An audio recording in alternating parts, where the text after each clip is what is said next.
Good morning student. आज हम हिंदी का तीसरा पाठ दादी माँ का परिवार पढ़ने जा रहे हैं। इस पाठ के लेखक रमाकांत कांत है। उनकी रचनाएं सुप्रतिष्ठित बाल पत्रिकाओं में प्रकाशित हुई हैं। प्रस्तुत कहानी में लेखक ने यह बताया है कि संकट के समय हमें शांति, एकाग्रता, धैर्य और एकता के साथ कार्य करना चाहिए, तो ही वो संपन्न होता है, पूरा होता है। जैसे हम अगर संकट में फंसे हैं तो हमें शांति से काम लेना चाहिए। हम रोकर या किसी से झगड़कर कार्य संपन्न नहीं कर सकते हैं। उसके लिए हमें एकाग्रता चाहिए, हमारा धैर्य होना चाहिए और हमें एकता होनी बहुत ज़रूरी है। यह बात लेखक ने इस पाठ में दादी माँ, चूहिया और चिड़िया के द्वारा समझाई है। प्रस्तुत कहानी में एक दादी माँ एक छोटे से घर में रहती है। वह घर में बिल्कुल अकेली थी, फिर भी उसका घर आबाद था, मीन्स भरा भरा सा था। वह सुबह उठकर घर संवारती, आंगन साफ करती, खाना बनाती, खाती और परिवारजनों के साथ बातें करती। रात होने पर सो जाती थी। उसके दिन मज़े से कट रहे थे, लेकिन पहले तो बताया गया है कि वह बिल्कुल अकेली थी। फिर उसका परिवारजन कौन है, तो सुनो उसके परिवार में कौन कौन था। घर के आंगन में एक बड़ा सा बरगद का पेड़ था, यानी बनयान ट्री थी। उस पेड़ पर एक चिड़िया का घोंसला था और घोंसले में एक चिड़िया रहती थी। वो चिड़िया का नाम था नीलू। वह चिड़िया दादी की सखी यानी सहेली थी।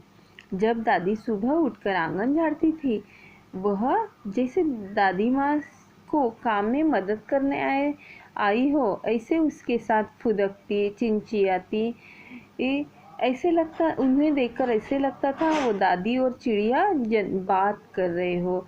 वो अपनी बोली में दादी से बात करती थी। तो चिड़िया के जैसी दादी की और एक साथी यानी सहेली थी। वह थी चूहिया, जिसका नाम चिंकी था।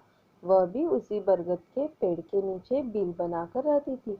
दिन पर वो दादी के साथ घर में रहती थी, दौड़ती थी, दादी के साथ इधर उधर घूमती थी। वह दादी की दिन दुनिया थी। वो तीनों एक दूसरे की दुनिया थे। चिड़िया चूहिया मानो अगर खुश नहीं रहे तो दादी भी खुश नहीं रहती थी। अगर कभी कभार दादी माँ दुखी रहती थी तो चिड़िया और चूहिया बेचैन हो जाती थी। वह भी खुश नहीं रह पाती थी। जैसे हमारी फैमिली में कोई एक जन बीमार होता है या दुखी होता है तो सब जन चिंतित होते, परेशान होते, दुखी होते। अगर हम पशु पक्षियों से परिवारजनों के जैसे प्यार से व्यवहार करें तो वह भी हमारे परिवार का हिस्सा बन जाते हैं। वो भी हमारे सुख दुख में शामिल हो जाते हैं। ठीक उसी तरह दादी, चिड़िया और चूहिया एक परिवार थे। ठंडी के दिनों में जब नीलू चिड़िया ने अंडे दिए और उनमें से 2 बच्चे बाहर आए, तब दादी ने उनका नाम टीनू मीनू रखा। दोनों बच्चे बड़े ही प्यारे थे। दादी उनका ख्याल रखती थी।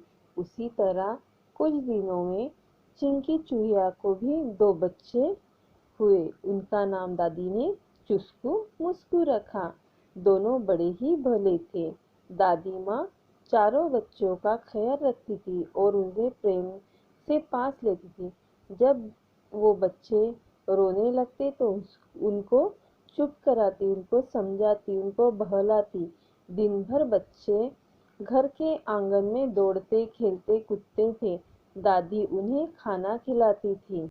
बच्चे कभी कभी लड़ते झगड़ते थे तो दादी उन्हें समझाती थी, उन्हें मिलकर रहने का पाठ सिखाती थी, मीन्स एकता का पाठ पढ़ाती थी। एकता का महत्व उन्हें समझाती थी। मिलजुल कर रहने में ही समझदारी है, उसमें हम खुश रह सकते हैं। खुशहाली हमारे पैर छूती है। ऐसे ही उनके दिन हंसी खुशी कट रहे थे। एक दिन नीलू चिड़िया अपने 2 बच्चों को लेकर दाने चुनने चली गई। मीन्स खाने की खोज में चली। उनके साथ आजू बाजू की चिड़िया भी थी। सब खलियाली में धान उगे थे वहां गए थे।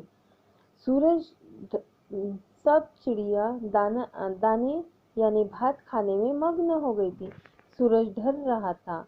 तब उन्हें किसी बात का ध्यान नहीं रहा। वो इतनी मग्न हो गई थी कि उन्हें वक्त का पता ही नहीं चला। तब अचानक मुनमुन चिड़िया को याद आया कि आज उसके घोंसले में उसकी सासू माँ आने वाली है और घोंसले में कोई नहीं है, वह एकदम से खाली है।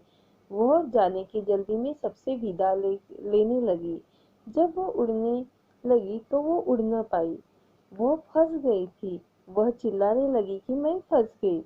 तब नीलू चिड़िया ने उसकी पुकार सुनी और वो उसके करीब आने के लिए उड़ी। वो भी उड़ नहीं पाई। तब उसे समझ में आया कि किसी बहेड़िए ने उन पर जाल बिछा दिया है और वो सब जाल में फंस चुके हैं।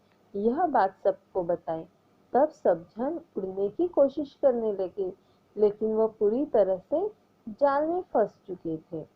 सब चिड़िया रोने लगी। सबको अपने बच्चों का ख्याल आने लगा। उनको उन बच्चों की चिंता हो रही थी। उनके मन में बुरे ख्याल आने लगे थे और भी उनकी चिंता बढ़ने लगी। सब रोने लगे। जैसे परिवार में कोई सदस्य घर से बाहर गया और वो जल्दी वापस न आया तो उनकी चिंता लगी रहती है। वो क्यों नहीं आया, क्या हुआ होगा। वैसा ही हाल चिड़िया का हो गया था। तब टीनू, मीनू और नीलू तीनों शांत थे। शांत थे मीन्स उन्हें कोई चिंता नहीं थी, यह बात नहीं है। तो वो शांति से सोच रहे थे कि इसका हल कैसे निकाला जाए। मुसीबत में फंसने के बाद हमें हौसला नहीं हारना चाहिए। हमें अक्ल से काम लेना चाहिए, समझदारी दिखानी चाहिए, तभी जाकर उस पर हमें कोई मार्ग मिल पाता है। वैसे ही यहाँ पर टीनू, मीनू, नीलू को चिंता होकर भी उन्होंने शांति से काम लिया। तब उन्हें दादी माँ की बात याद आ गई। उन्हें दादी माँ ने सिखाई एकता उन्हें याद आ गई। वह यह एकता ही की बात उन तीनों ने सबको बताई। तब मुनमुन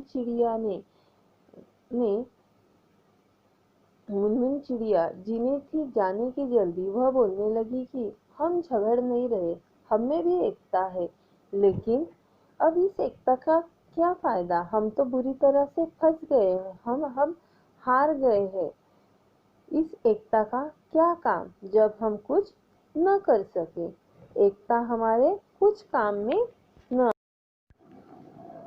तब टीनू चिड़िया जो नीलू की बेटी थी, वह मुनमुन और बाकी चिड़ियों से बोलने लगी कि तुम इतने में डर गई। हम कहाँ हारे हैं। हमें इतने में हार नहीं माननी चाहिए। एकता में ताकत है। एकता होने से हम सब कुछ कर सकते हैं। फिर मुनमुन चिड़िया टीनू से बोलने लगी कि तुम कैसे एकता चाहती हो, तुम थोड़ा खुलकर हमें समझाओ।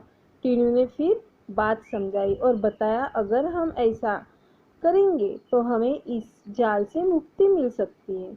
उसने कहा कि हम सब एक ही दिशा में एक साथ उड़ेंगे। मीनू जब बोलेंगी 1 2 3 4 तब हम सब उड़ेंगे। जैसे हम कोई भी खेल शुरू करने से पहले बोलते हैं 1 2 3 4, ठीक उसी तरह हम मीनू भी 1 2 3 4 जब बोलेंगे हम सब एक साथ पंख पसार कर एक ही दिशा में उड़ जाएंगे तो हम बच सकते हैं। सबके मन को ये बात छू गई और सबने अपने पंख पसार कर उड़ने के लिए तैयारी दिखाई और उनके आशा, विश्वास और सबकी एकता की वजह से वो उड़ पाए। आगे वो जाल से कैसे मुक्त होते, वो तो उड़ चुके थे, लेकिन वो जाल लिए ही उड़े थे। वो जाल से मुक्त कैसे होते हैं, ये हम नेक्स्ट वीडियो में देखेंगे।